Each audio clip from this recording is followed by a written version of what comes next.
a lot more than we've been working, for those of us on the advisory committee.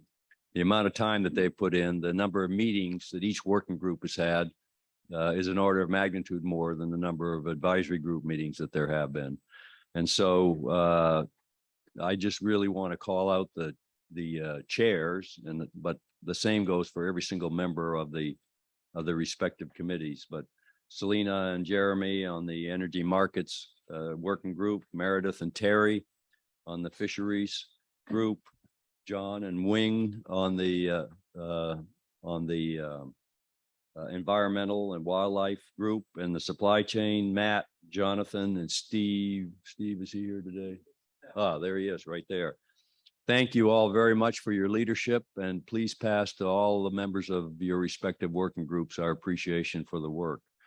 And I think you've read the agenda, and I'm sure all of you printed this and have read every single word of the recommendations. But we have, I don't know how many aggregate recommendations there are, but now we've got to take, we got all the ingredients to this soup, and now we got to mix it together into something coherent.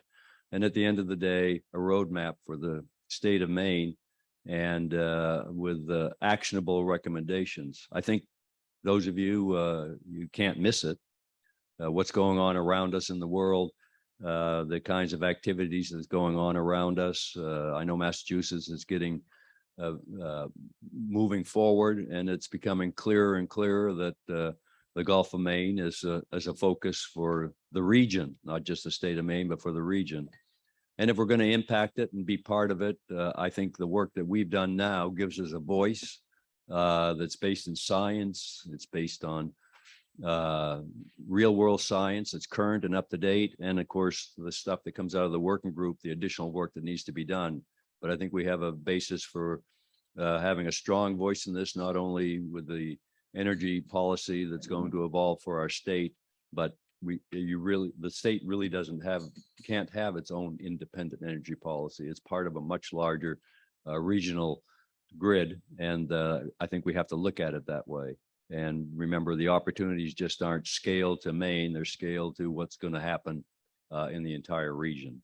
So again, thank you for the effort. We look forward to the readout from each one of the working groups this morning, and then the various activities that David and his group and the folks from the Governor's Energy Office have done to start getting this focused into a tighter message for the public, and to build on the report that's going to get written. I think it's going to be spearheaded by Dan, you and your group, but also with help from David's group as well. So with that, I'll turn it over to the co-chair, Dan. Thanks, Greg. Well said, and I won't add much more except for the gratitude to everyone that spent a lot of time getting to where it is today, and particularly those working group members that spent countless meetings and hours putting this together and kind of going through the recommendations. I think you can feel that they're thoughtful. They're clearly time was spent on it. So I won't provide any more to that. Let's get into the day. Great. Okay. Thanks, Dan. Thanks, Grog. All right. We're going to take full advantage of us being in person, and we're going to spend probably a small amount of time around this table like this. And we've got a set of activities for us to actually be talking with each other and being face-to-face throughout the day. The reason we're using the microphones right now isn't so much for us, but because we are transmitting this over Zoom so that anybody could listen into our meetings today. So when we do speak today, we have to use these mics, even though we actually can kind of hear each other without them. So that's why we're spending time on the mics. Let's just look at the agenda for a second, and let me see if I can figure out how this little gizbob works. Not that way, that way. Okay. So this is printed out as well. And again, the spirit here, and Laura and I, all of you know Laura Singer by now. Just want to make sure you know Laura. Also, Semanish is here in person for the first time. So say hi to Semanish at some point. And that's the CBI team. And we've been working very closely with Dan's team, with Selena, with Stephanie Watson, and all the folks over at GEO to design something today that actually moves us forward. That's the big goal, right? To get from understanding what's coming out of these working groups and then helping to make the transition into something that feels like a roadmap with some clear messages for the state of Maine, right? We can make progress today on that. The way we're going to do it, we're going to spend the first 90 minutes just digesting what's coming out of the working groups. We're going to do that in some small groups. We have a little exercise to do that. We know that some of you have skimmed through the material. We know that many of you couldn't recite it, right? So let's spend some time and digest and go through all four. And there, we're going to do something a little different than before. We're not going to ask the co-chairs to be the ambassadors of their group perpetually. The co-chairs need to spend the time going around learning about the other groups. So we're not going to lean on them. We're not going to sit here and watch a PowerPoint about the different working groups. We're doing this exercise. After a break, we're going to switch gears and we're going to move up to the front of the room here, which these blank boards right now. And there's going to be a big reorg of all those recommendations under some new headings. And we're going to have a conversation about what's really jumping out. What are the big messages when you take these 77 recommendations, group them up a little bit differently, and we're going to sit at the front of the room, stand at the front of the room, and think about what this is telling us about big messages. Okay. After lunch, we're going to come back and talk about some specific issues that you think warrant some specific guidance from you as an advisory committee. Okay, so we'll do that after lunch. And then we have a couple cross-cutting things we want to talk about. Equity is one of them. And then we're done at 2. All right. So it seems like a long day, but we have a feeling it's going to go by pretty quickly. And it's also an opportunity for all of you to talk with each other a little bit more. Some of you actually don't know each other very well. And so this is an opportunity to have those conversations. All right. A few other things before we get going. One is we've used these the last couple meetings, sort of real straightforward meeting guidelines. It's about seeking to understand. We all need to learn here. I'll say me in particular, but we all need to learn. And that means being open to viewpoints that are different than your own and assuming good faith, right? I think there was an important tone and an important reality check that happened in the Cundies Harbor meeting, which was really powerful and important. And so let's carry that feeling and that sensation forward into today's meeting. All right. You all have seen this slide about 1,000 times, but it's kind of fun. We're actually in the pivot point between these phases right now. We are taking those working group recommendations and we're trying to transform them into a roadmap. Okay, Laura, what am I forgetting? Okay, good. Now there's one thing we had in the cover to your meeting packet. There was like a little memo on the front of that. And one of the things we did in that memo, and I didn't print it out for you here, unless you brought your own. But one of the things that we said there was, hey, what's the role of the advisory committee? What's your role? Just to remind ourselves, because we've been meeting periodically, kind of like once a quarter.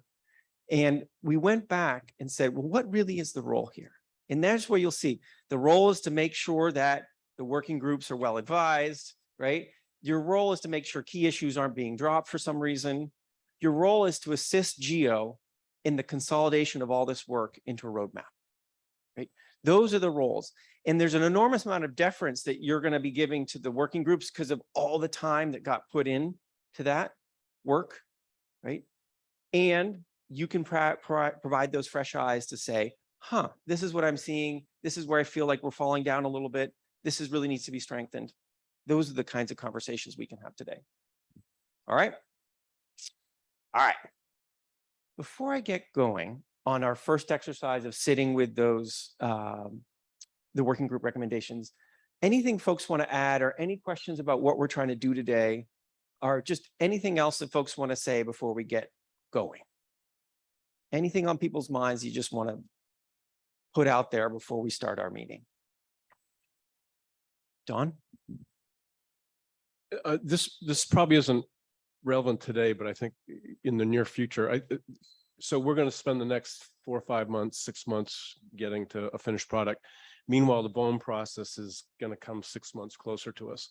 And so I think whatever is appropriate to be shared about what actions are in motion kind of offensively and defensively in the face of the Bowen process is really important, because I think we all understand why.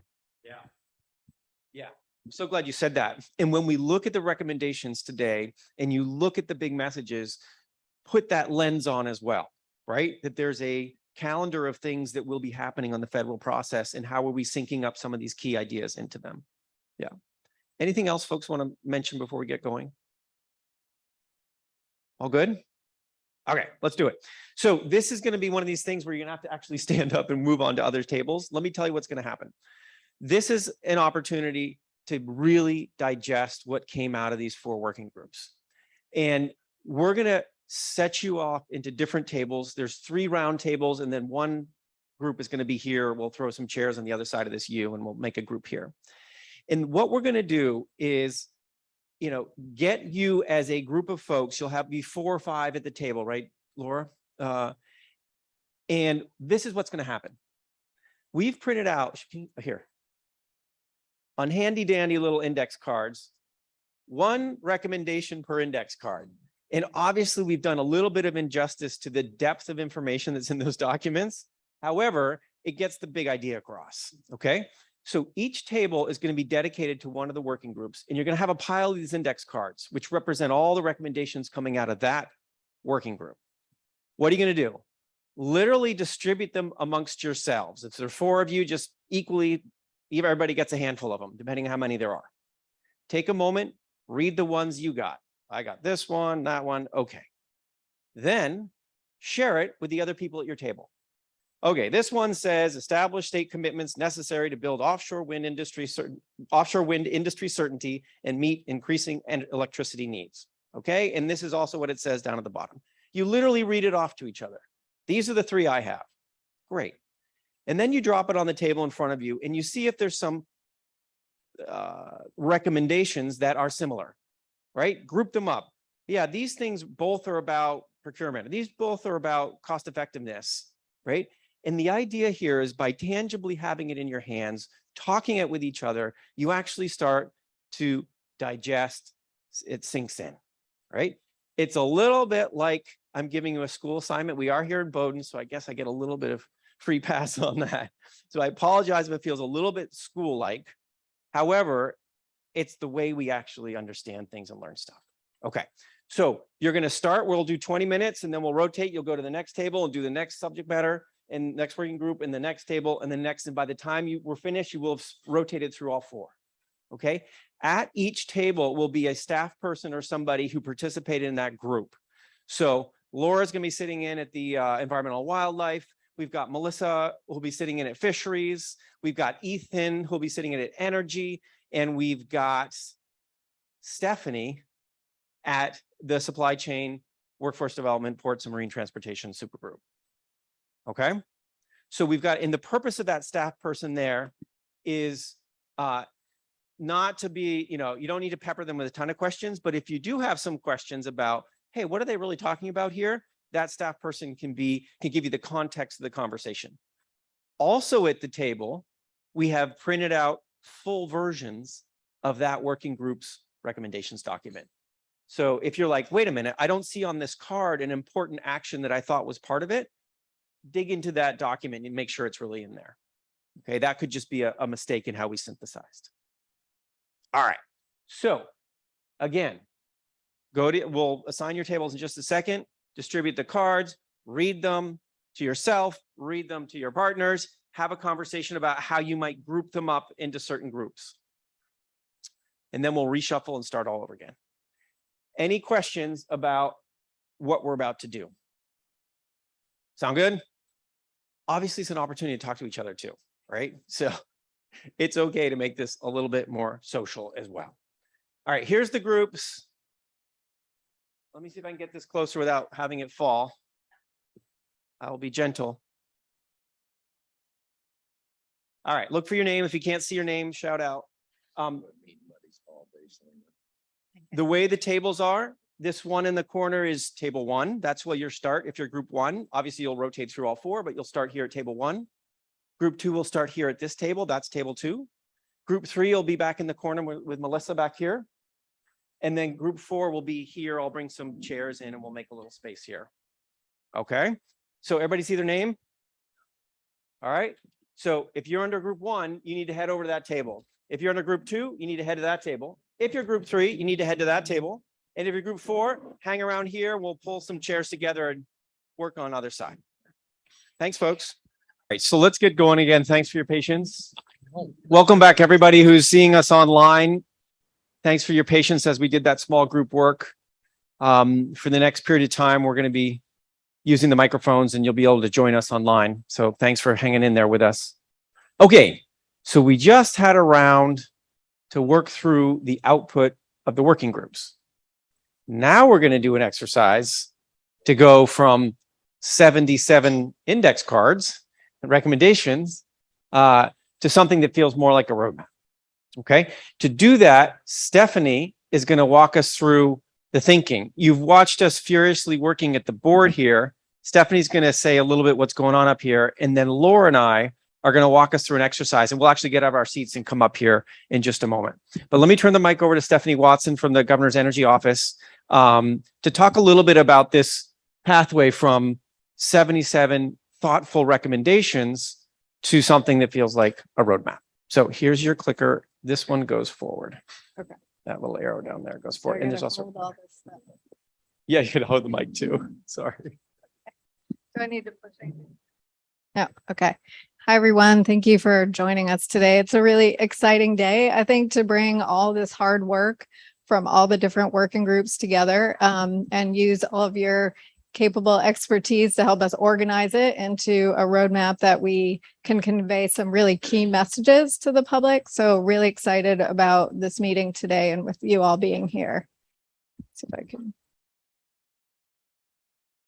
Before we start doing that organizing and thinking about the key messages, we want to take a quick step back and think a little bit more thoroughly about the target audiences for the roadmap.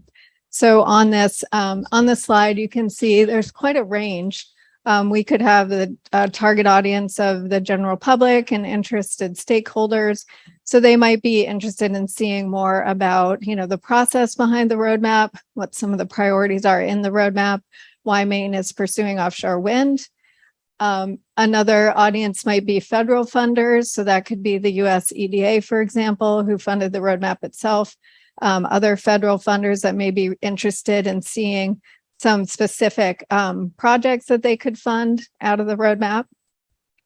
Another potential audience are the state agencies and the legislature.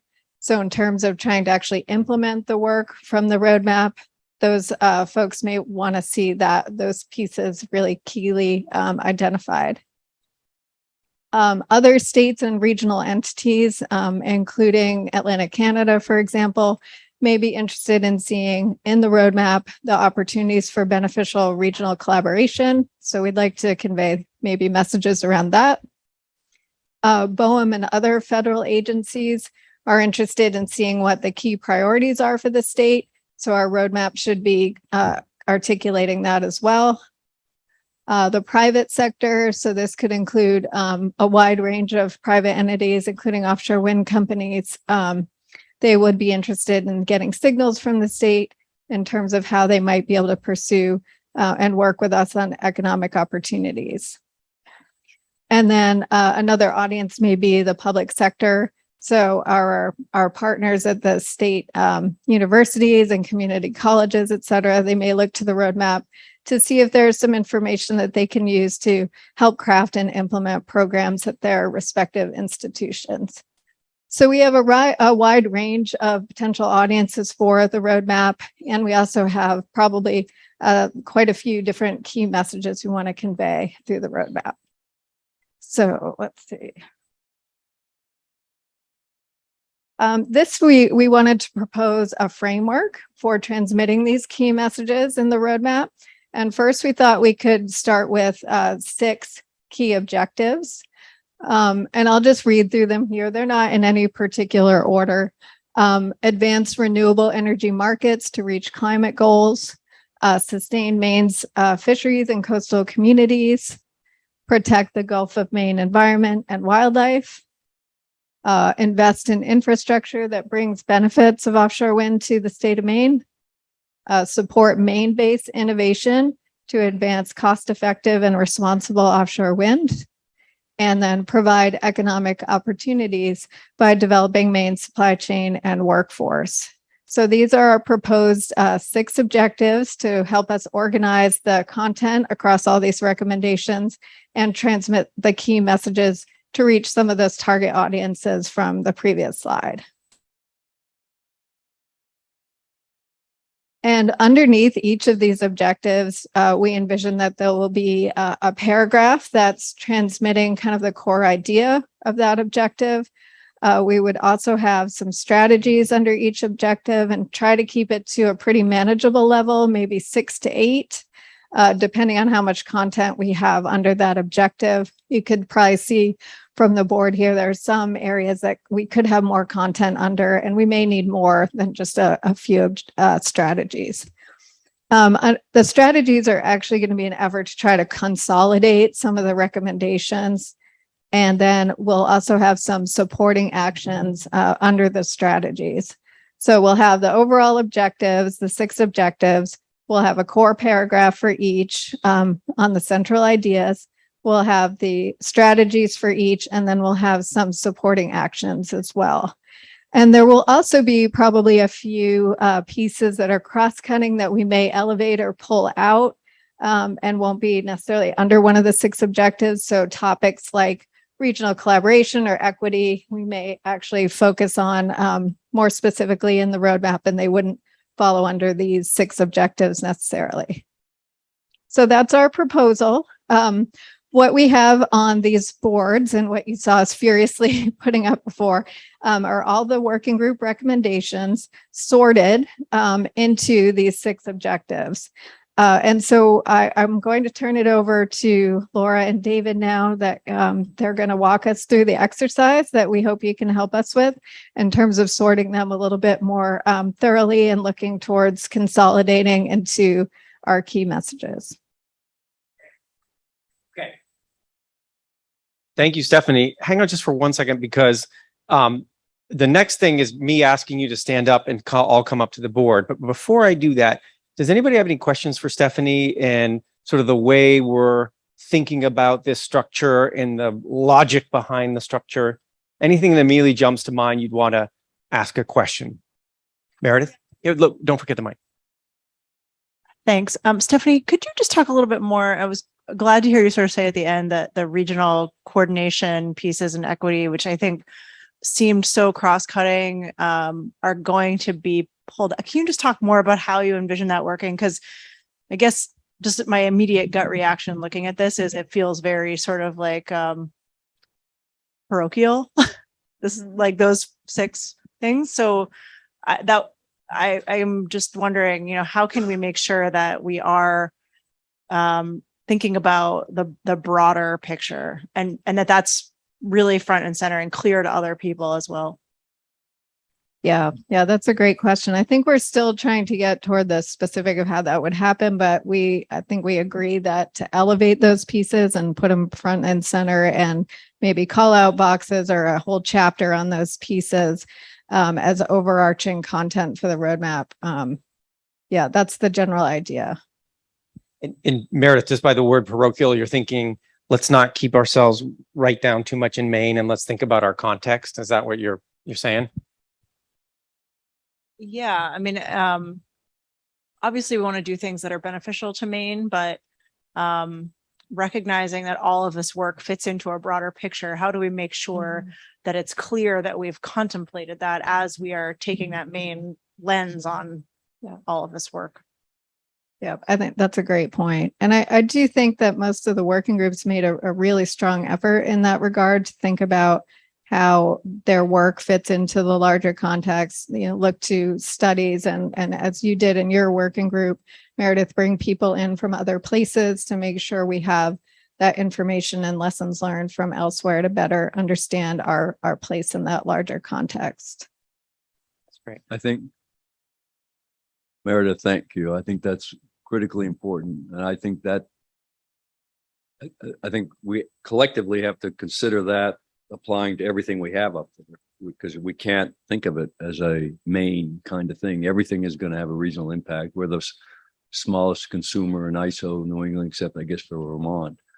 And so everything is going to be impacted with a regional lens. And I remember Don making that point, I think at the very first meeting we had, that we can't ever forget that. And so we got to make sure that our field of view, even though we're working for the state of Maine and what's best for us, it's not, we can't think of it just as the state of Maine. Thanks. Other quick reflections before we jump into this, both feet. Anything else? Okay. All right. So this is the part where I politely ask you to actually stand up and come join me here at the front. And Laura and I are going to give you some instructions about what to do, but come on up here first, and then we'll keep using the mics up here.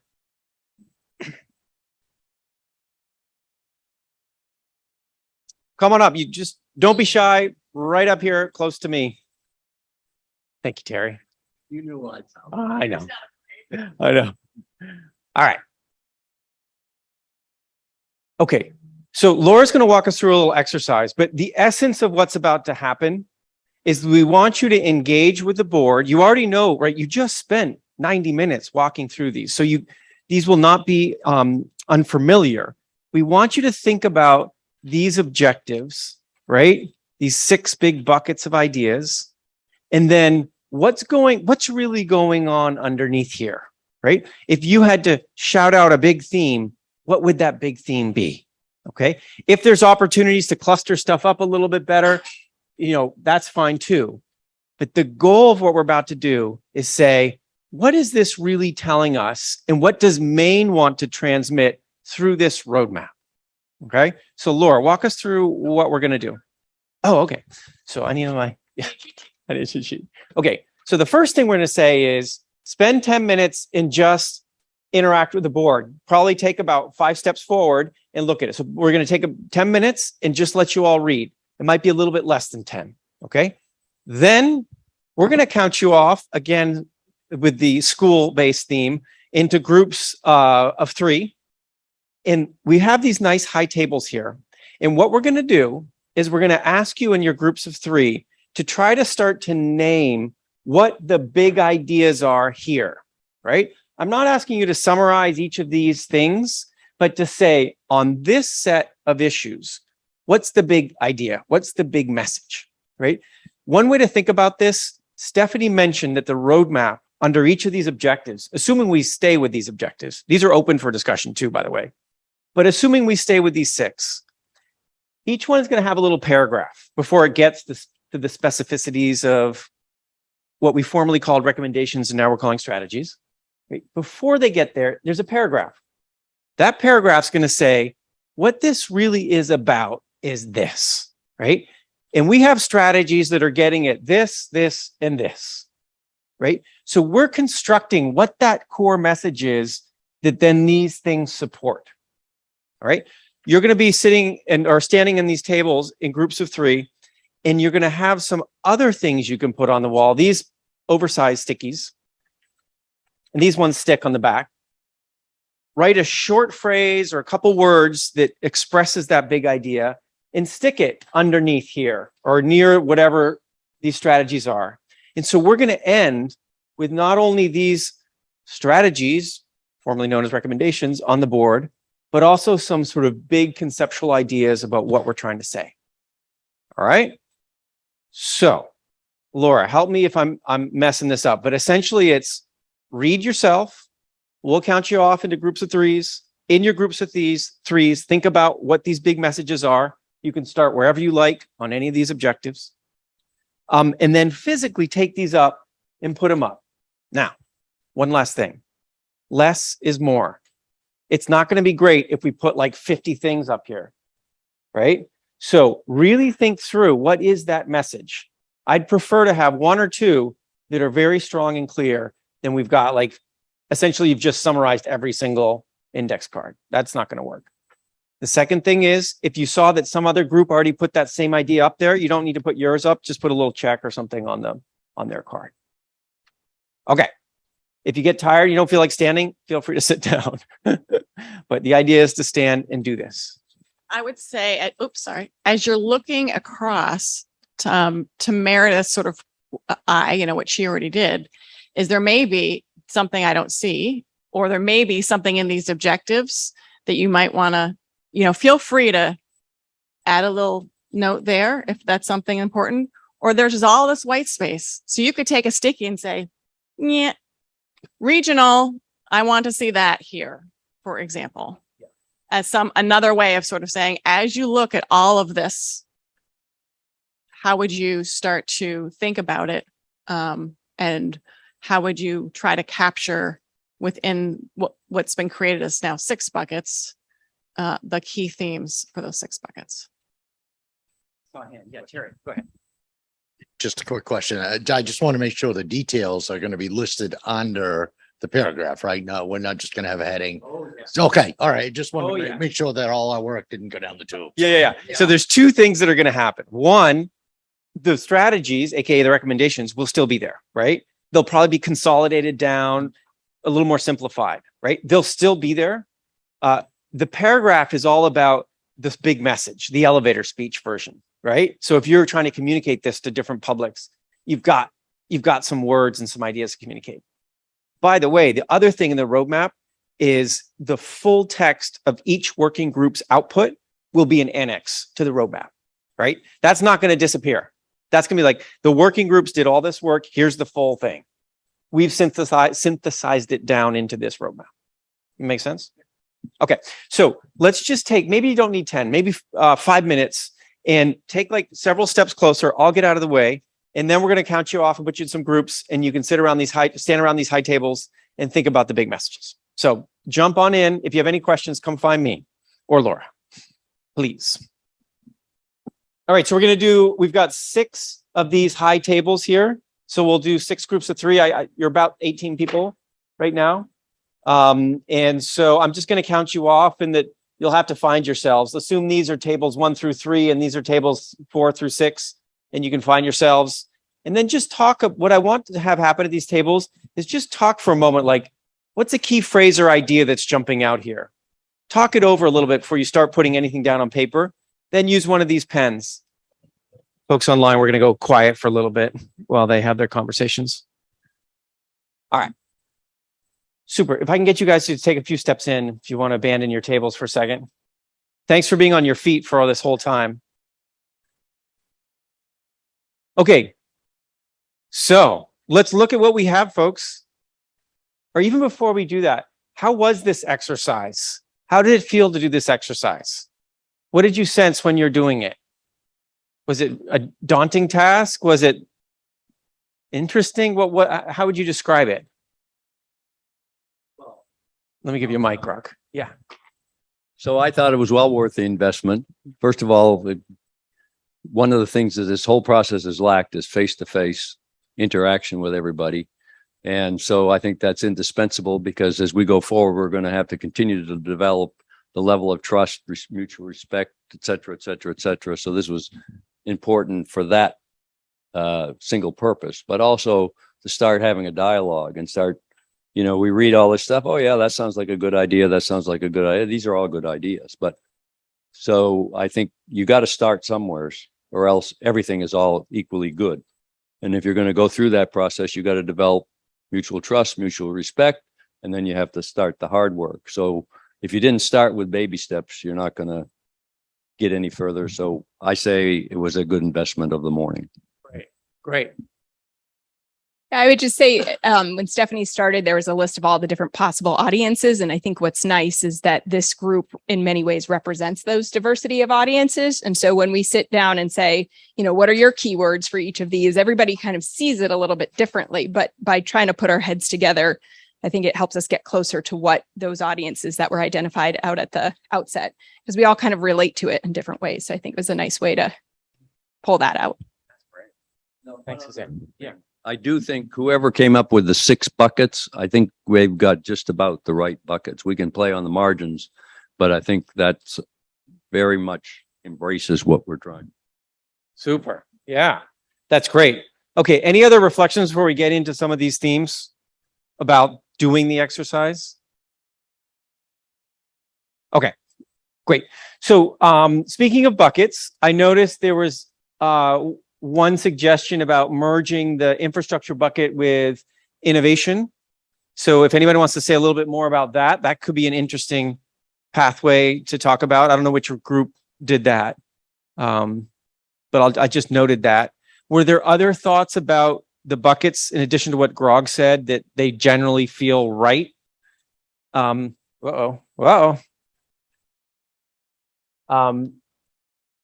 else? Did folks have a reaction to the buckets? We're calling them objectives.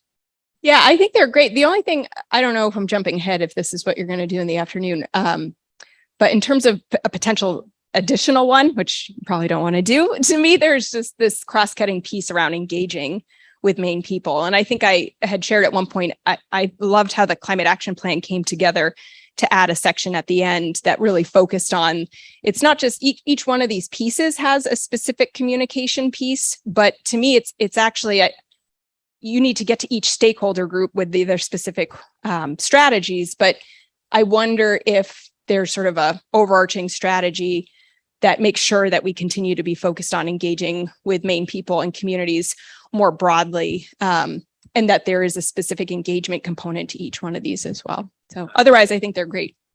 Great. So, right. Replicating what happened in the Climate Council on that, which is there's a whole line about communication and engagement. Apologies if I'm putting these up in the wrong place. Just correct me if, okay. All right. So let's talk about some of these things. Like what I'm seeing is predictability, clear process for decarbonizing, which has about de-risking and collaborative regional approaches, regional collaboration, again, this de-risking idea. And how do we provide, I'm having trouble, pull across. Okay, great. So we want to say a word about those two cross-cutting issues just real quick? No. Okay.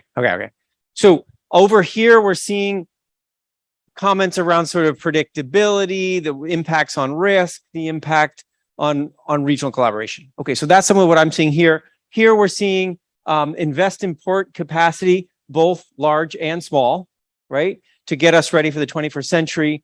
And again, this idea of de-risking investment in infrastructure through local engagement and other things. Okay, so we've got some themes here, over here, and we'll come back to these, as Dawn said. Over here, a lot, Maine's focus on Maine strengths and competitive advantages, target investment where Maine can or does already lead, build on strengths. So that's interesting that several people globbed onto that. Here, we're talking about maximizing and equitably distributing benefits through coordination and other things, preparing Maine's workforce, maximizing develop marine opportunity zones, planning for economic development. Sorry, we're losing things right and left here. Flexible and responsible to new emerging technologies. Okay. Wow.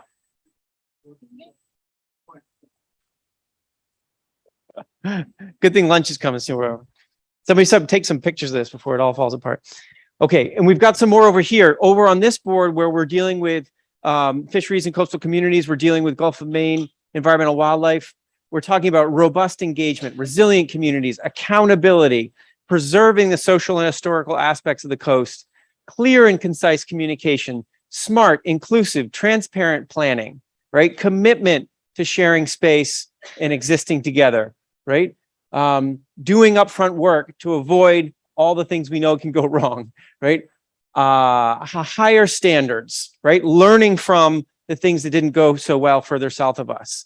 And state of Maine depends on a resilient ocean and environment, right? So we recognize that our state requires us to be thoughtful about what's happening in the Gulf of Maine.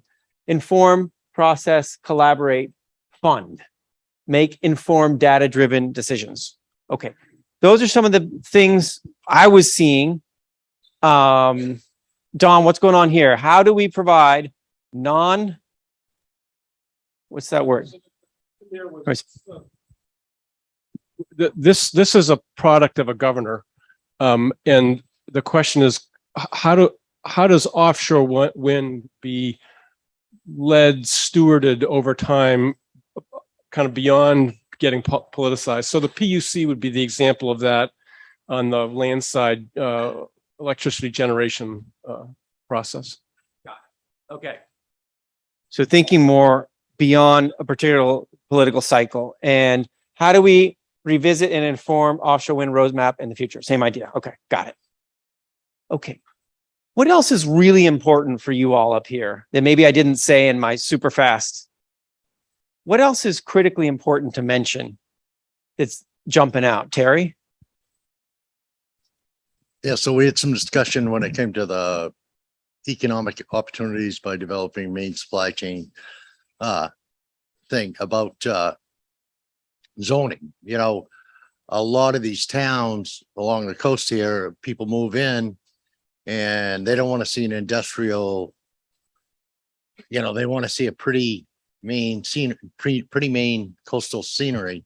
They don't want to see an industrial place where we're going to be loading different boats with different stuff at the wind farms. So I don't know if it's a zoning issue, but that's a town by town thing.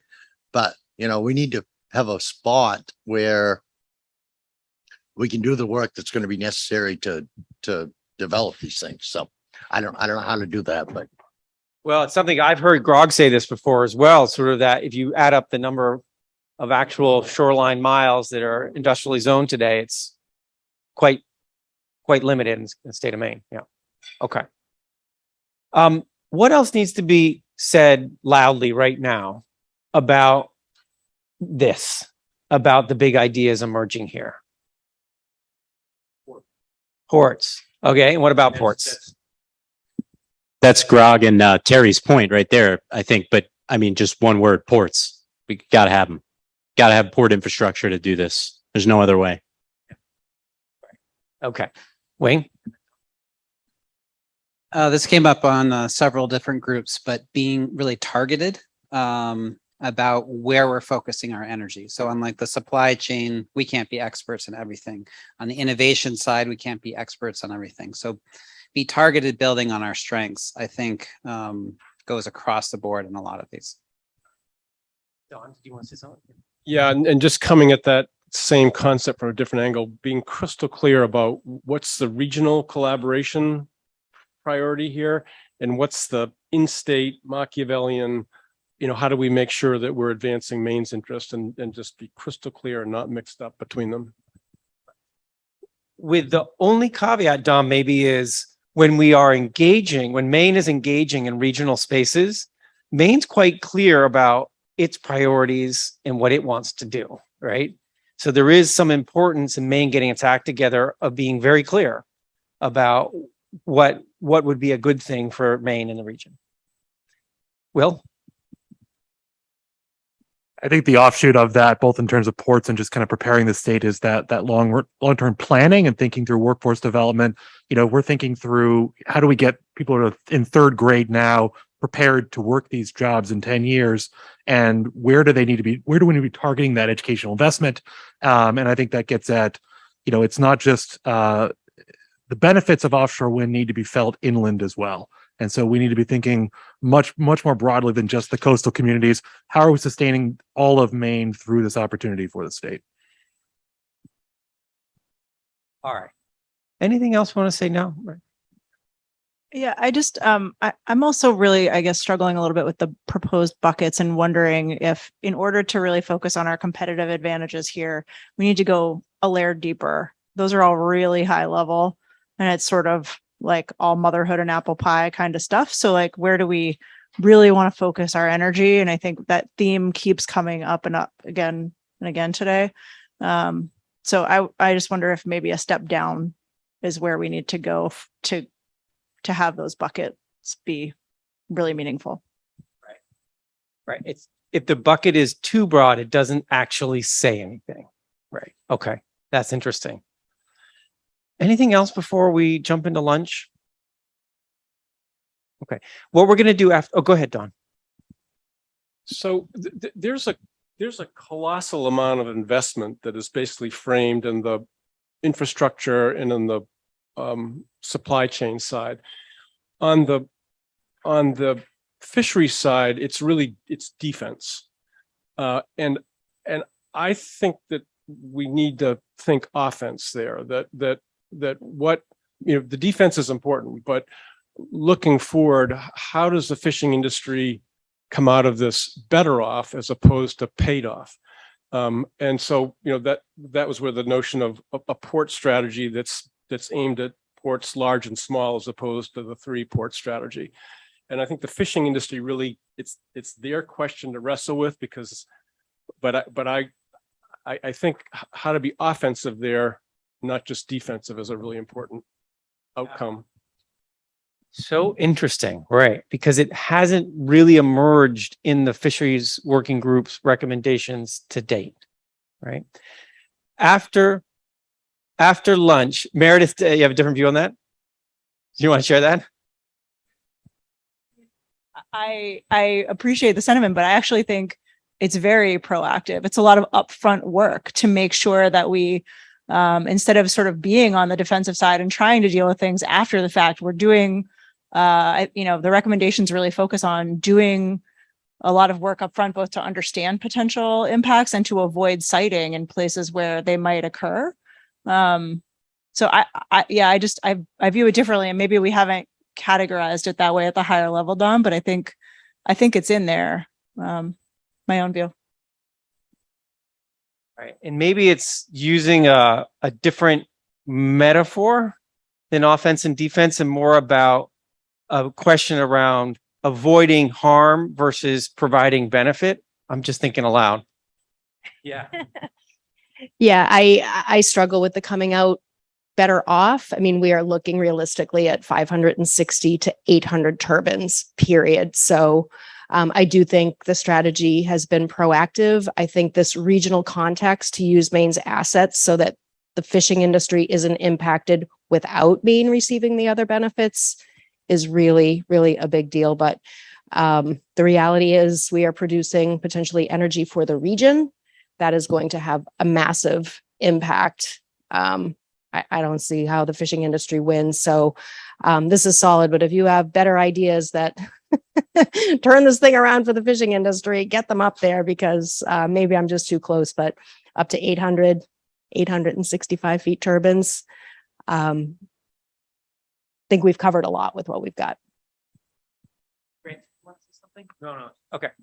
So that issue that we were just wrestling with is the kind of thing we want to make sure we name after lunch. So when we get back from lunch, we want to take a couple of those issues, like, wait a second, how are we thinking about the fisheries recommendations and benefits versus avoiding harm and those kinds of things? We want to name a couple of those after lunch, tease them out just a little bit. We don't have much time, but name several of those. So think about those big issues that you may want to say, this advisory committee needs to provide some thoughtful guidance to GEO. Yep. Wing? Yeah, I think it's just recognizing in the roadmap that there's this tension, and you just see it in the lead words here. We have advance, invest, support, provide, but then there's sustain and protect. So there's this tension within the roadmap. And I think that we need to think about how that message is crafted, in that both of those are recognized. Yeah. All right, folks. I see lunch is out served. Let's take 45 minutes or so for lunch. We'll get going about 40 minutes for lunch, and we'll pick back up about 12:45-ish. We'll see you at 12:45-ish. All right, I'm going to invite folks to come back to their chairs. So there's really just two conversations we want to have before we finish up. And if we finish up a little bit early, I bet folks won't be too angry with us. But let's see how we do. All right. It's warming up in here a little bit, but we're trying to keep our energy up despite the heat. Okay, so here we go. The conversation we want to do right now is a little bit where we left off. And where we left off was naming a big issue. that we really want to be thoughtful about in the roadmap, and that you all as an advisory committee can provide some guidance to Geo and to the overall process. So we left off with one big issue, which is how are we thinking about fisheries recommendations? And is there some way to think about not just the avoiding harm type of recommendation, but also potentially this is something that could be also a positive aspect? And Patrice said, have my doubts, right? But that's something that the roadmap needs to wrestle with as a message. And so that's one issue that we know it's interesting. We want to be thoughtful about how that gets communicated and what the pathway of the future looks like on that for the state of Maine. There are likely other issues, and I want to do a quick punch list and ask Laura for help in typing those and writing those up. But we want to just say what they are, right? What are these issues that we need to be keeping an eye on as the roadmap content comes together? Okay. So let me just check with folks. Are there things that are like that issue that require some thoughtful guidance by you? We have some ideas that we've talked about with Stephanie and Geo and Laura and I, but we'd be interested to hear what your ideas are. So are there things that have jumped out at you in this morning's conversations where you're like, this one we're going to have to be thoughtful about and how we manage it? Anything that immediately jumped? I'll go Terry and then Patrice. Yeah, well, so I think one of the important issues that I got out of it this morning was about the RECE thing. I mean, making sure that the state's getting some of that money in order to be able to finance some of these recommendations that we're all putting forward. Because, survey work is expensive. All the stuff that we need to build into pre-work is very expensive to develop. So, I think we should really keep an eye on that as a group anyway. The sharing of federal leasing revenue is something that we want to keep an eye on and be thoughtful how we talk about it. Let me go to Patrice. I'm going to jump over to Will. Yeah, I took your question to be more tensions within the recommendations or strategies. And so one was in the first groups, something about sort of the urgency of moving forward with offshore wind development versus prioritizing the research array. And I just wondered, what does that mean to workforce and supply chain if we want to do the research array first, but BOEM's moving forward? We don't want Maine to be left out. So that's something that I wasn't able to wrap my head around, but I do personally feel that prioritizing the research array is important, but not at the expense of Maine being left in the dust. So I think that bears a lot more thought. Yeah. What are we particularly urgent on, right? And how are we taking advantage of the research array as a learning opportunity? Okay. Will. Yeah, I think one of the things I've been really reflecting on recently is the tension between the cost effectiveness and some of the ways that we need to be investing in our communities, whether that's through labor standards at the federal level, the state level, project labor agreements and the like. But as we're thinking about developing this kind of new industry, new way of producing energy for our state and for the region, what are the mistakes we want to avoid from the last industrial revolution, and how do we make sure that workers and people are taken care of and that energy is affordable, while at the same time we're recognizing that levelized cost of energy energy curves are a fickle mistress. Yeah. I forgot to mention, thanks, Will. I forgot to mention there was a request for the folks listening online if we could say our names before we speak. It's a little easier now. We have the name tags, but if folks can do that. Wayne, go ahead. Do you want to just say your name as well? Yes, Wayne Goodale with Biodiversity Research Institute. One thing that's on my mind is I think this has been a really good process that we've been through in the last year, and that I very much hope that we are setting the stage for a continued process going forward. And if we look to NYSERDA, they did their master planning process, and what came out of that were some very specific things that they've continued to move forward. And I think that's something that I hope the roadmap can really identify some tangible action items that are able to be moving forward, because this conversation, we've just glossed the surface, right, on a lot of these things. And this conversation is going to be happening continually over the next 8 years or more. And how do we sustain this conversation in a structured way? If Suzanne were here still, McDonald, she would say, absolutely. And that's one of her key things. She already mentioned it earlier today, which is the roadmap in her mind should include clear steps for sustaining conversation and engagement. And I think that's a little bit what you're saying as well, Wing, right? So Suzanne would absolutely back you up if she were here with that. Are there other big ticket items here that we want to call out? I just wanted to name the predictability and making sure that it's a good predictable investment climate, but at the same time, this is rapidly changing. And I think to the content planning and the ideation, I think it's just how do we do this and what does that look like as we're learning new things? Yeah. Right. So I'll paraphrase and you tell me if I'm wrong. There's a lot spoken on the wall about predictability and de-risking, and yet we're in a very dynamic environment. And so in that, ideation was the word you used? That's the one word, but yeah. Adaptive management, something like that. Right. Okay. Hanging in there after lunch. All right. Okay. Other things that felt like, things we really need to work on. Yeah, you can go ahead and use that. Oh, no, actually, let me use this mic. Oh, I think we turned off the mic. Sorry. Oh, I turned it on. Okay. Anyway, to jump on a variation on a theme of what Wing was talking about, I do think there has, and you said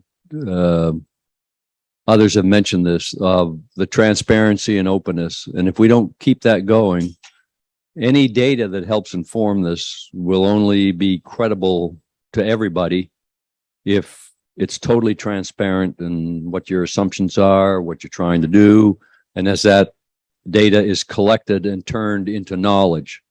Or otherwise, you'll always say, well, that data, everybody can get the answer they want if they try hard enough. So if we're going to have meaningful data that everybody agrees is data, it isn't always going to give us the answer we want. But if you watch it through its infancy and concept, how you conceive of even collecting it and then getting it, I think that's on us if we want this process to go forward and be a smooth process that we can ultimately all agree on. There's got to be total and complete transparency. And I suspect other states that are further ahead of us, I would think that in their RFPs and what have you, they have pretty stringent rule or requirements in that particular area. Right. Thanks. But we need to keep having meetings. Yeah, there needs to be some mechanism for that to happen, right? Dan, did you want to say? Oh, I'm pointing at each other. Yeah, I'm good. So you're good. Okay. Yeah. Can you just say your name? James Gilway from Searsport. Grog brought up, maybe we're behind other states, but I don't see it that way. I think states are moving in the same direction, but at maybe on different pathways to get there. And I didn't know if maybe Dan had a comment on where are we compared to our counterparts. We're proposing the first floating offshore wind port on the East Coast. Where it lands, we don't know yet, but maybe Dan could give us some perspective. So I feel we're falling behind, but I don't feel we are behind. James, do you want to say a word about that, Dan? Go ahead and introduce yourself. Yeah, Dan Burgess, GEO. So I think it's a great question. I think this process has been really informative for me, seeing the different studies and analyses to look at where the strategic opportunities for the state to that question.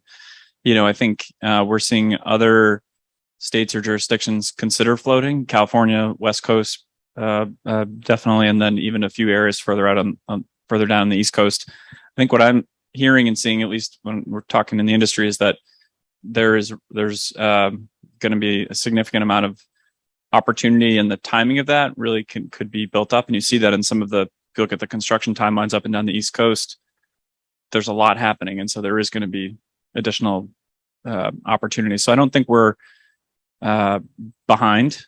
But I think we need to pick our spots and be strategic about it. So Habib can't be here because he's traveling this week, but I spoke to him last week and said, if he were here, what would he want to say? So let me go ahead and say that, because that's also one of these issues. He's particularly focused over here on the renewable energy markets piece, and is a little frustrated that it doesn't include actual targets or numbers, right? And so if he were here, that's what he would say. And if he says, well, if we're not there yet to put that number, let's in our roadmap say, let's have a process within a relatively short time frame to put that number. So he would be saying that. I know there's reasons why the working group doesn't have a number in there, but that's something for him, right? So when we talk about predictability and de-risking, for him, that's like, well, let's cut to the chase sooner rather than later. So if folks want to comment on that he would be saying that here. Hi, Grant Provost with the Ironworkers. So I think one of the cards up there does mention a certain goal by 2050 as maybe directing it from the legislature so that developers, when they come, they have certainty in the market. And then I know for a fact, I've heard Habib say before, the state of Maine has about 5 gigawatts that it could use just domestically. So why not start growing our own offshore wind specifically for our market? So that's one of those things to think about. And you all as a advisory committee can help Geo think about how to articulate that in the roadmap going forward. Okay. Other big issues that folks want to... Patrice? I guess I would just lend my voice to elevating the regional coordination that we discussed previously. I think we didn't have the benefit of knowing what BOEM was going to do when we started this. And now we know that there's a schedule for them to lease regardless of what we do in Maine. And I think we need to apply that lens to our recommendations. I think overall, it might be too much in the weeds. And I would also second the recommendations to really look at what our strategic assets are. I mean, just because Maine has said we're going to be the floating wind technology, it doesn't mean that Massachusetts and New Hampshire aren't going to propose some fixed turbines closer to shore or whatever it is. So I really think we kind of have to go back through this with the new reality check on, we don't want to be so prescriptive that Maine loses out on development opportunity and the fishing industry still gets the development in their backyard. And I think, there's kind of a tipping point there for Maine to get its vision and its values on the table, but in a way that's realistic in the regional context that this will operate in. Thanks, Patrice. Now, some of you who are over in the fisheries table here were there when Terry had his chart out, right? Because there is a fisheries, you all should have discussed that fisheries recommendation that has a specific spatial recommendation. And that was certainly one of the things when we came into this meeting that we thought, this is a group that might have some thoughts about that. And so I don't want to push that on you all, but if you didn't see Terry's map, if you haven't thought about that recommendation coming out of the fisheries working group, now's a decent time to do that. And I'd invite, if folks want to do that, we can pull out that chart again. And Terry, if you want to say, or Patrice or others, or Meredith, does that seem like something useful to do? Okay. So I can hold it. I can be Vanna for you. If you, I'll give you the mic and you just walk us through the logic of that recommendation. Okay. Do you want to do the logic? Something not very logical. No, you're fine. You're fine. She can add. From the head.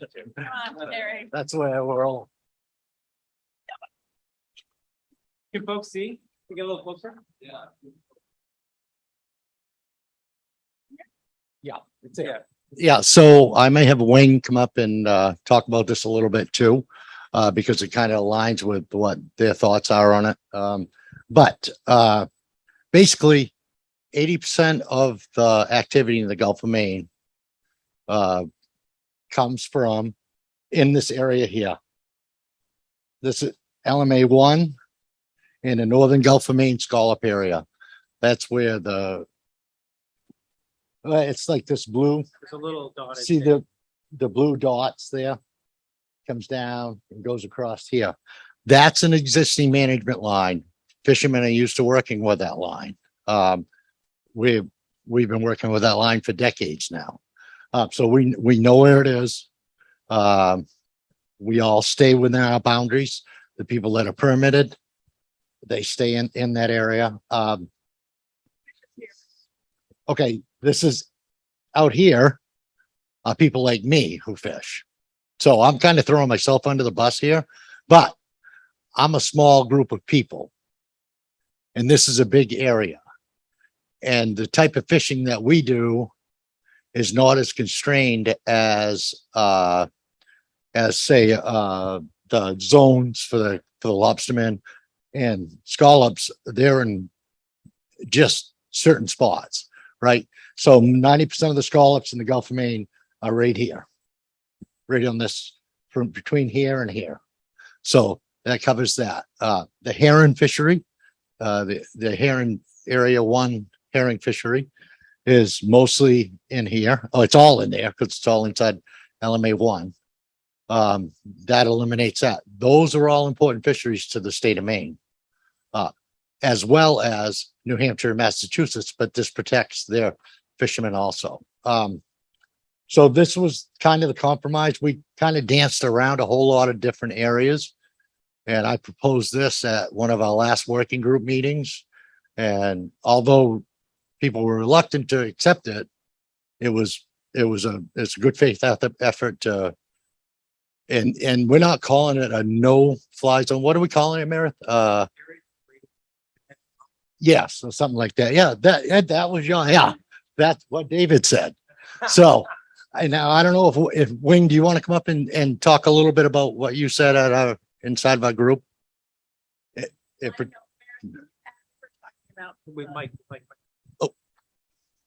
number.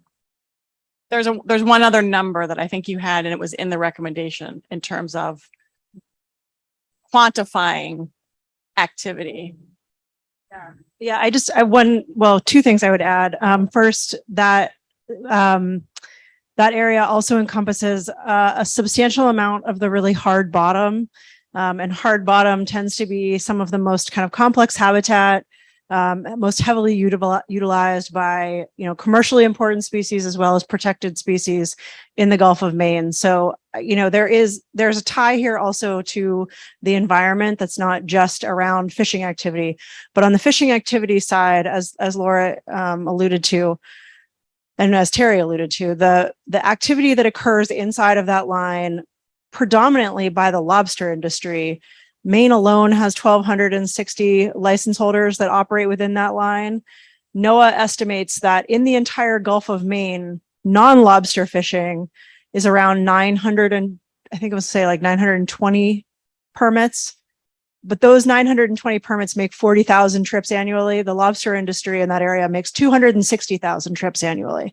So in terms of the amount of effort that's occurring inside that area, that is the lion's share of it.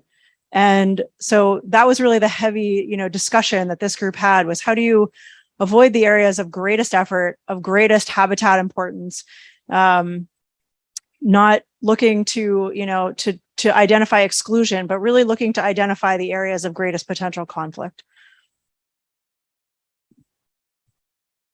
So I can just relay some thoughts that came from the Environment and Wildlife Working Group. First, we need to recognize the unique geography of the Gulf of Maine. So when we go down to the mid-Atlantic, there's a strong relationship between distance from shore and bird concentration and abundance. That doesn't entirely hold up here in the Gulf of Maine, given the geography. However, and birds use the space in a lot of different ways. However, along the coast, we have some of our primary seabird nesting islands here, and down here. And when the birds, this is terns I'm thinking about mostly, they are foraging around their areas. Commons are going in more, Arctics are coming out. Some birds like Leach's storm petrel are going out to off the chart for a couple of days. So there is a variety of use. And something that we discussed at the mapping effort was, could we put a buffer along the coast that's sort of generally protective of birds? And the thought that we were thinking is that it is variable, and that what we want to do is think a little bit more specifically about the islands and the different foraging distances of the nesting seabirds. That being said, generally speaking, you're going to have higher use here of those breeding birds than offshore. Then during the migratory season, there are going to be some birds going across the Gulf and straight out. But then you also have others that are coming down the coast. We tracked some peregrine falcons down east that came down here, came down to Penobscot Bay, and then cut down like that. So that kind of thinking from a bird perspective can also reduce conflict. So some common overlap areas. Right.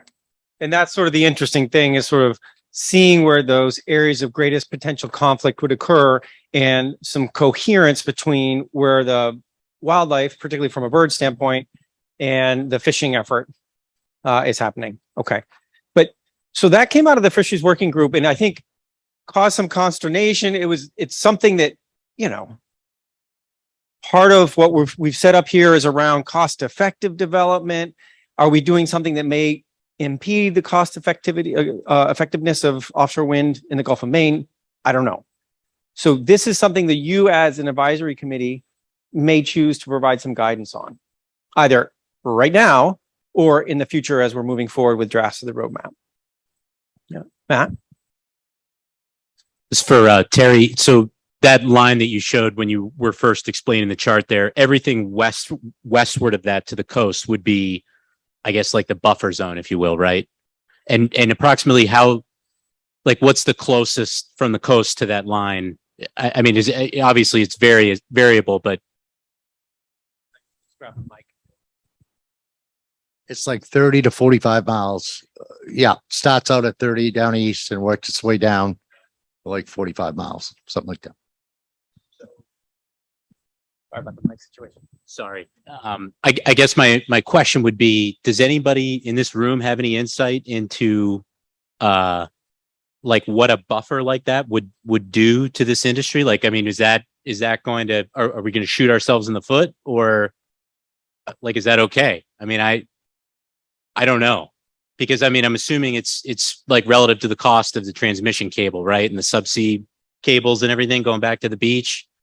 So, I mean, like, before that gets thrown out there, we should maybe do some analysis into that, you know? Because if I'm just saying it's a good way to stop things before they even start, you know? Yeah, absolutely. Will, and then I'll turn to the folks from Geo. We have some technical analysis on this. That's great to hear. I think just a piece beyond that is, my presumption is that's a recommendation for future commercial lease sales, and it's not inclusive of the research array. Is that okay? Cool. Excited to hear what you have to say. Just checking. Yeah, sure. So I just wanted to comment on Matt's question. Not that I'm an authority on transmission cables at all, but if you look at where we're located, it's no matter which way you go, whether you go towards Wiscasset, towards Portland, which way, it's still closer than New Hampshire or Massachusetts. So it's still a much shorter cable, no matter where we at 45 miles offshore. For us, it's still a much shorter cable to here than it is to either one of those places. So that's kind of the way I looked at it. You can say your name. Selena Cunningham with Geo. I just want to acknowledge the work that Terry and the working group did to get here. I'm sure it was not an easy conversation, and there are a lot of people probably who don't like this at all. So, I mean, I just want to say that up front. I think I'm grappling with what it means in terms of cost to the state. We have a lot in the energy working group. Much of our conversation was, how do we make sure that this energy is affordable? That's true for offshore wind. That's true for all of our renewable energy as we're working to decarbonize. And so transmission cables are one of the most expensive aspects of offshore wind projects. And so it is a really important question. I think that this is helpful information, and we need more information to help us make that decision. I'm still a little bit uncomfortable with it personally, but that's just where I am. So. Yeah, well, that's good because my comments are directly to that.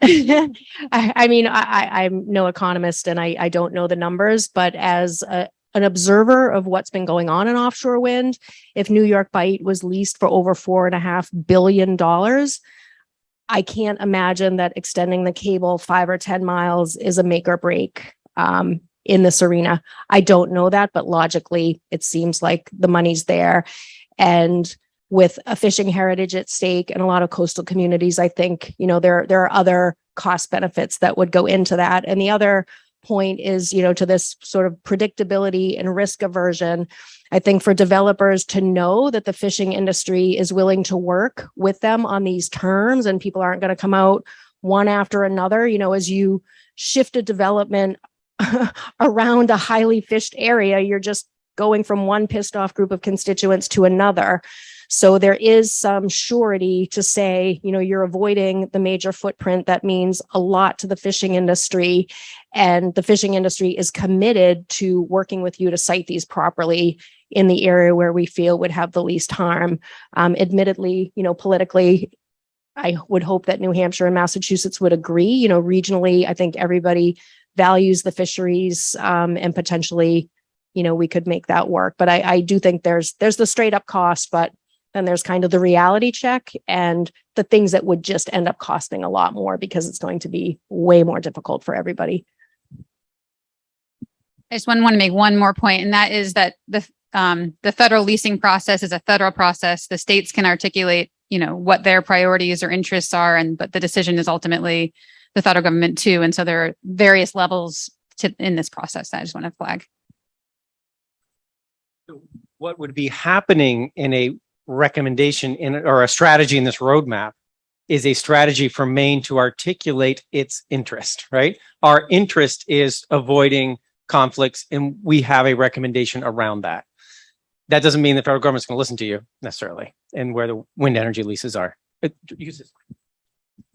Grog Johnson, did the area that you're talking about, Terry, do we have, or Selena's group must have looked at wind charts and overlay them? Because I think to the point about, what difference does 5 or 10 miles, if you go 10 more miles offshore and you get 2 or 3 miles hours per day greater wind, by doing that, I think you can make an economic case that in a short period of time you can pay for it. I just don't know what those answers are, but it seems to me we could quickly sort that out. And I have in my mini mind an idea that the further away you get, the better the wind. And it's all about how many hours a day you got efficient wind. And I don't know what that threshold is, 5 knots, 10 knots or whatever, and then up. But I would think we should be able to get some pretty hard data on that.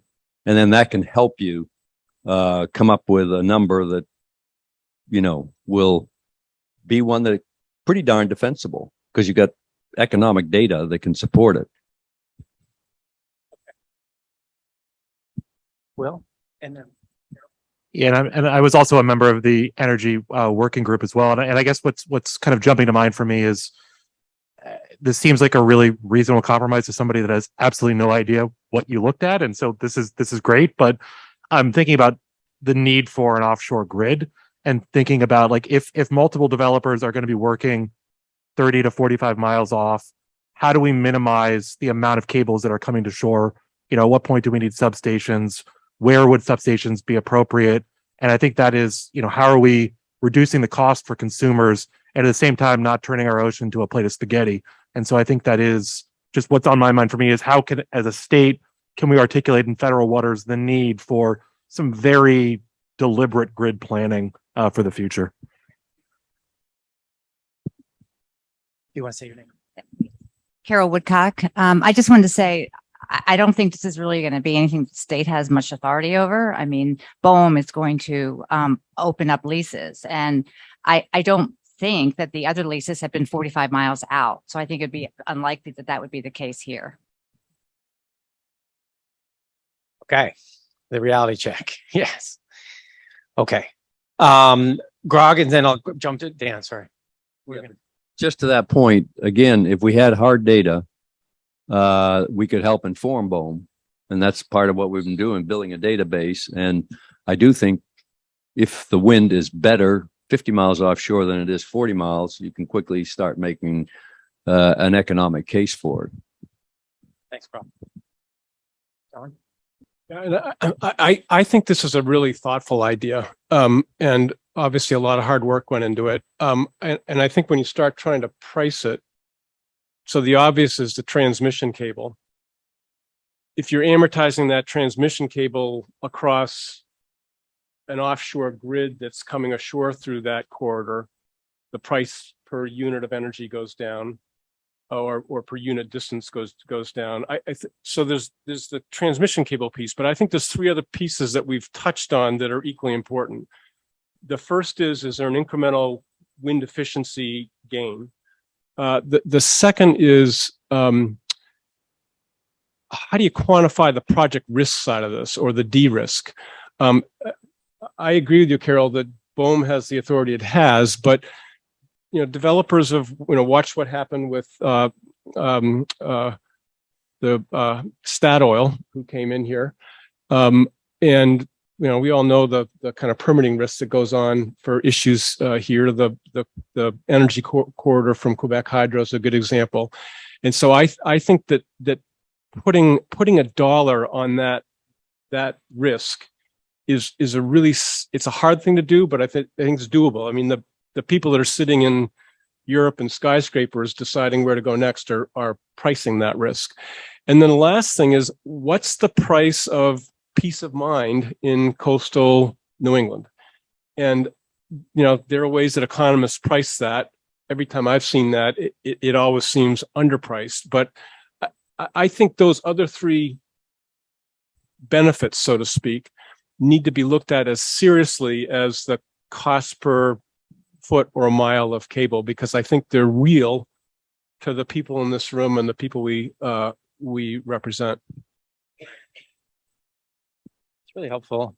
And one of the things that we've talked about internally as well on this is one layer of extraordinarily useful information, and there will be other layers that need to go on from other interests and stakeholders, whether it's the birds and the environmental stuff or it's costs. So this is a key part of what will likely be ongoing mapping exercises that the state wants to do. Okay, so that's that issue, and there's probably much more to say, but Laura's been capturing some of these key points. Any other issues before we pivot to the final sort of cross-cutting things we want to talk about? Anything else people want to shout out? Okay, great. Okay, so the last thing we wanted to do, unless Laura, is there something you want to say from writing this stuff down? Mike? I would just say I added, so as, consideration of areas of greatest conflict, what are the implications of that?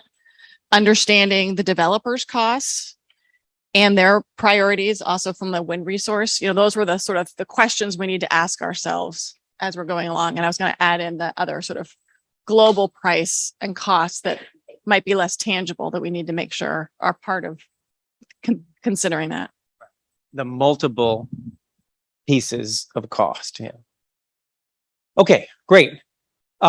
So one of the things that we've been talking about with all the working groups and with you all as an advisory committee is this idea of how we're lifting up all Mainers and thinking about equitable outcomes for this roadmap. And this is something the working groups delved into. You'll see at the beginning of every working group output document a discussion around impacts on people, which is trying to get at this. And we thought it'd be helpful just to share sort of what's there now and think about what you would want in the roadmap going forward. When we talk about equity and equitable, this is buzzword material. It's really scary to fall into these words, right? And so I think part of it is saying, what are we really talking about here? And these are three ideas that we've been landing on.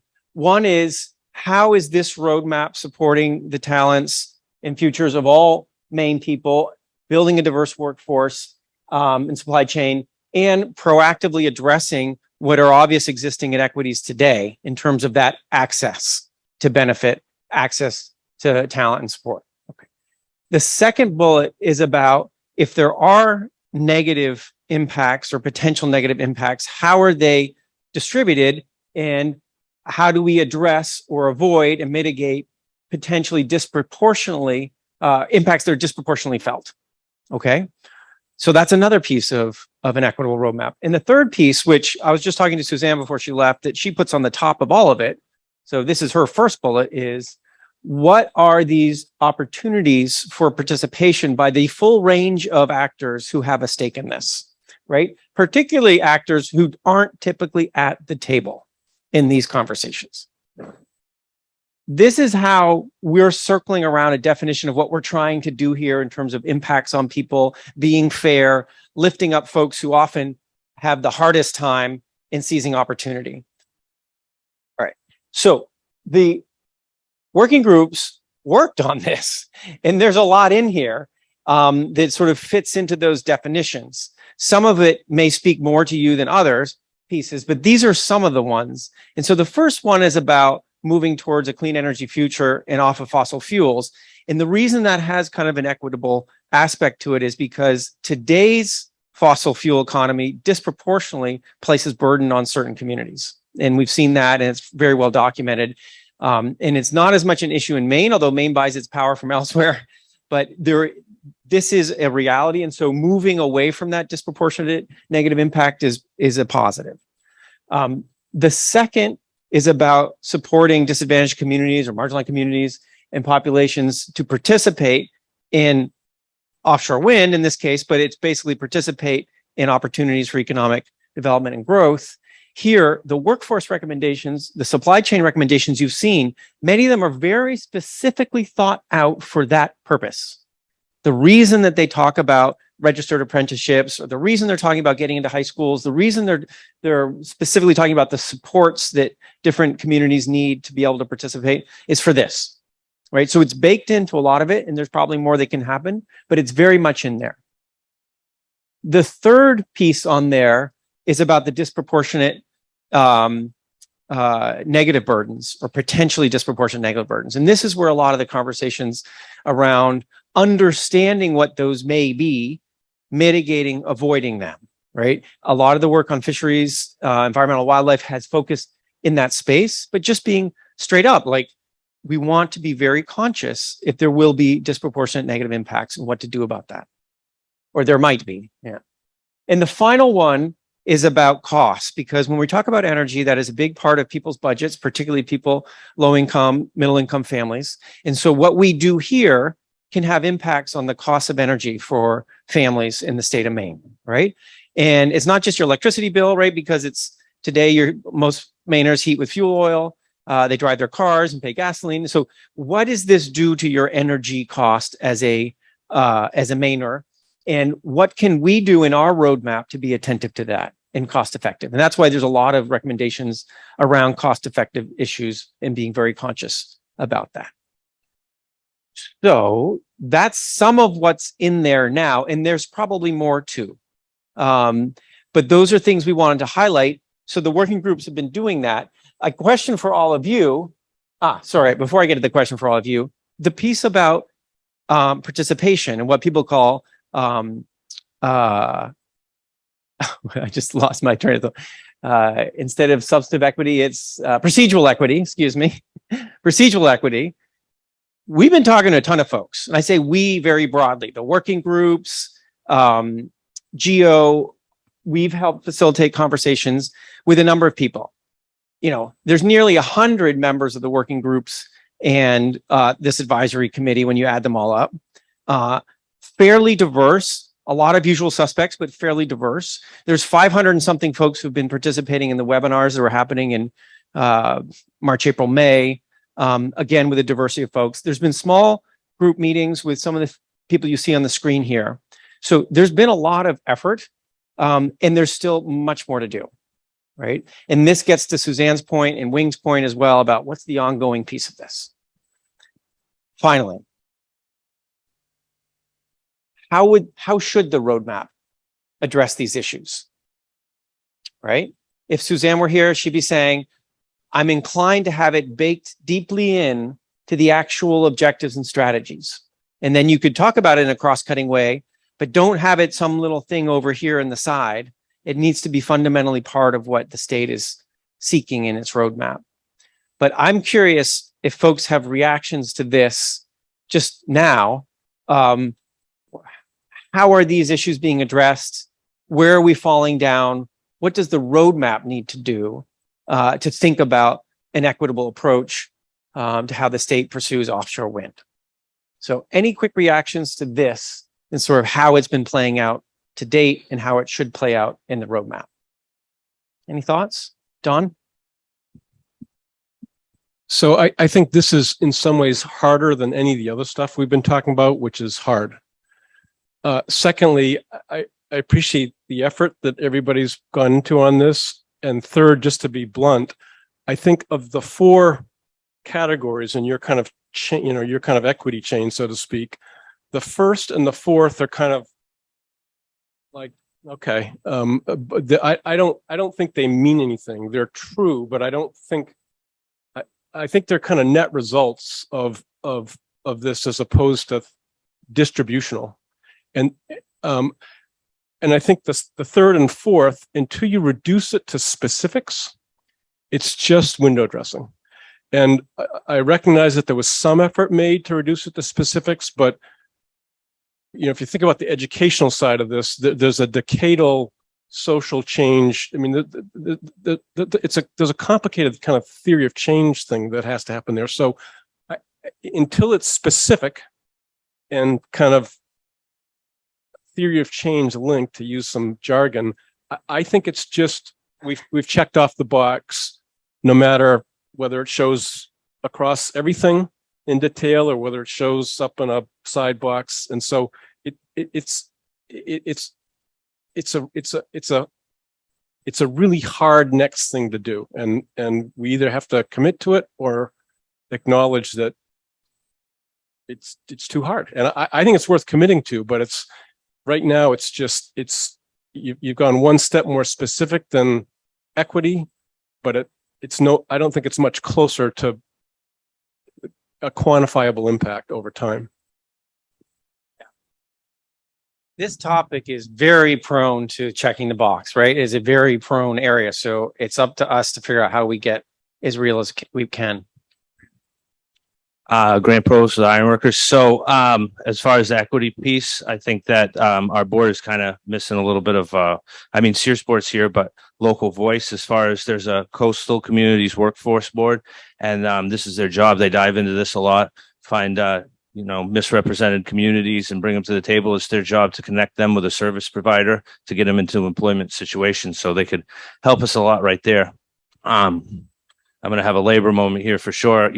Some of these things to get specific on, you make a contract that everybody has to play by, like a project labor agreement, and you can ensure certain situations for the employees that are going to go on this. And along with that, you create a stable environment for union organizations to go out and organize people in cooperation with a workforce board from these communities that guarantee them going out into the field and working. There's been a lot of talk on the board about how great prevailing wage is. Prevailing wage is good.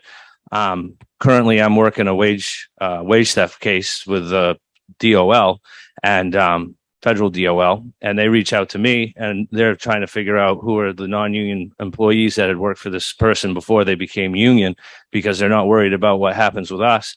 With us, we get to turn around and we got it straight within a couple weeks for the pay for the individuals on the job, whereas the non-union employees that have been misclassified on other projects, they takes up to 2 to 3 months to get all their certified payroll together, and then they have to shop the case after that, and they just don't have the capacity, whereas we're on top of it and we make sure everything's straight. So things to be thinking about.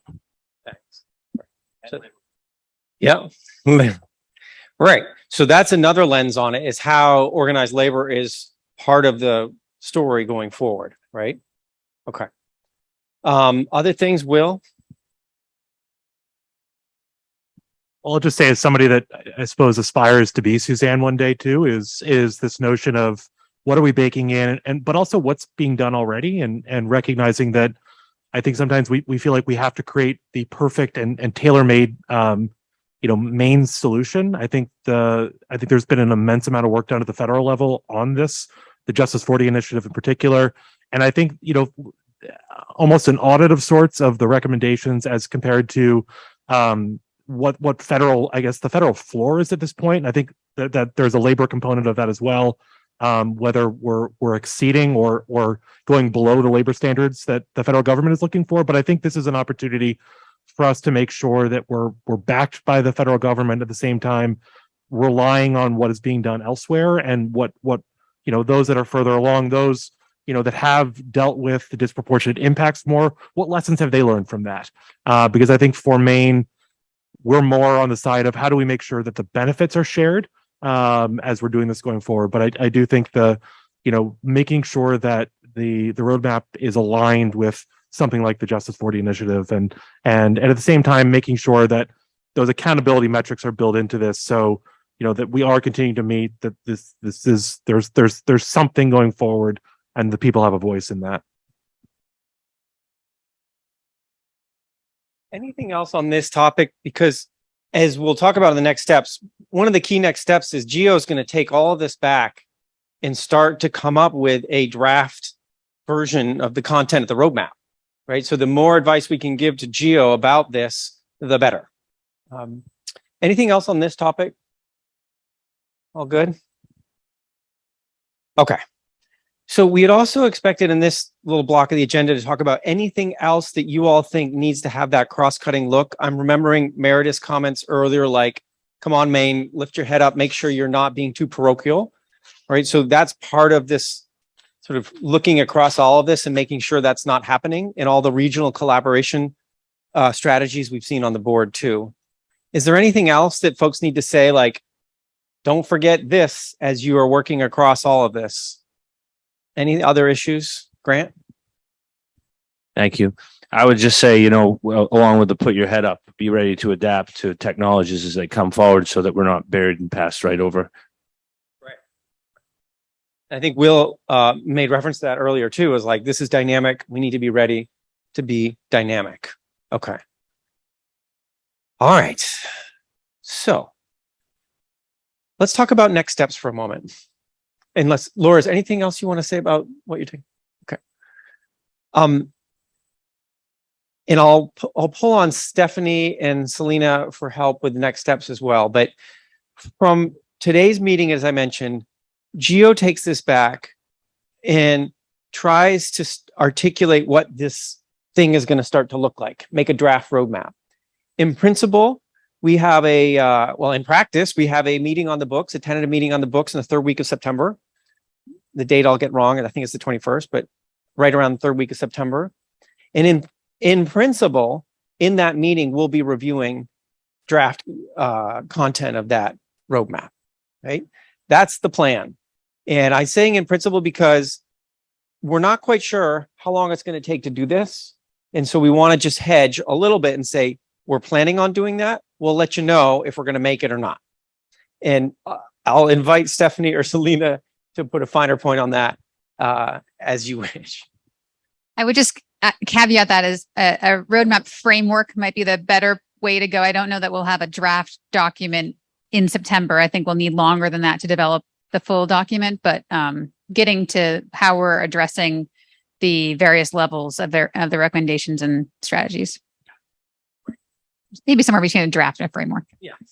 Yes. Super. So that's our next step. So you should stay attuned for some communication from us about that. And even more than that, always feel free to reach out to Geo, to all the folks here, with issues and concerns and thoughts, right? That's an open invitation that I believe you all have always. And so Geo also will be reaching out themselves to co-chairs and to others if they're trying to noodle through some of these things. So you may be getting a call from them as well over the coming months as they're trying to put this framework or drafty framework together. Okay. And that's about as far out as we're looking right now. I mean, obviously in our projections, we've always talked about getting to the end of the year with a roadmap. And so we're still working on the exact timing of that, and I'll let Geo explain whatever timing they want to, but that's roughly what we're talking about for finishing our work together. Anything else on next steps, Selena, Steph? Yeah, Grog? Projected date for Meeting. our next meeting. Yes. Can someone shout it out? Is it September 21st? Yeah. September 21st, next meeting. And possibly in person up at UWayne in Orono. We just got to make sure it works with everybody's schedule up there. And but that's an opportunity. If we do that, we could also visit the facility up there and see all the interesting stuff that UMaine's doing. So September 21st. Any questions about next steps? Anything else? I'm sure I'm forgetting something. No? Okay. I think the only thing I would add is sort of where we started, there are other processes that are ongoing, and Geo is putting out, whether it's, I think, every couple of weeks, updates. And I would keep an eye on that because there are things that are happening with offshore wind that are beyond or around the roadmap. And so those things are going to be marching on as well. And there may be opportunities to participate in those in various ways. So those are important to watch out for. Excellent.